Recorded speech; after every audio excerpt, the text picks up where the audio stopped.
Okay, number 10, telling a toddler about anything that's going to be happening if it is more than a day away from now, okay? Unless you want to feel like you are on an acid trip on the inside of a diagram of the space-time continuum, do not discuss the timing of events with children younger than the age of 7. They do not get it. Fuck around and find out. Number 9, play dates. Okay, let me ask, have you ever seen the inside of a daycare? It's kind of like who gave the alcohol to all these minors? You know, you got one kid over there trying to take their clothes off. Somebody else is crying over here. Somebody else is trying to lick their friend over there. This is not the vibe you want to bring into your home. Believe me, it is lawless. They're like a bunch of cats on cocaine. And before a certain age, it is a bad idea to have somebody else's child in your home 100% of the time. They can learn what it's like to socialize with other children when they get to school, or go play with your brother or your sister. That's why we had them. Number 8, using public restrooms. Okay, enclosed public spaces with good acoustics are almost a guaranteed opportunity for your child to say something that you don't want other people to hear, like, "Mommy, why do you look so mad when you're pooping?" Number 7, taking them to restaurants with you. Okay, would you take a monkey to a restaurant with you? No, okay?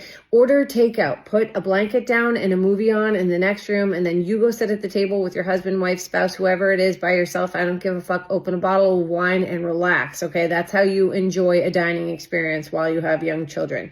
Kids will almost never not ruin a restaurant experience. Number 6, sandboxes. Okay, they are giant litter boxes for any animal out in nature, and once somebody has pointed that out to you, you cannot unhear it. Number 5, baking. All right, I don't care if you are Betty fucking Crocker herself. All right, if you're gonna bake with your kids in the kitchen, you are gonna get flour and sugar in places that you're never gonna be able to get it out of. Oh, it's important to let your kids help you in the kitchen with that stuff. Go ahead, knock yourself out. Good luck getting the flour out of your ass crack later and that ant bait out of the crevices in your floorboards. Number 4, okay, parents who participate in imaginary play with their kids at the playground, right? Anyone who is willing to prance around like a T-Rex roaring and shit like that in public, I could tell you right now, is going to be a fucking handful to deal with as an adult. Steer clear. Number 3, allowing them to listen to children's music. Okay, the moment your kid hears a song that they like, whether it is Coco Melon or Snoop Dogg, they are going to ask to play that song no less than 10 times a day. Okay, you should decide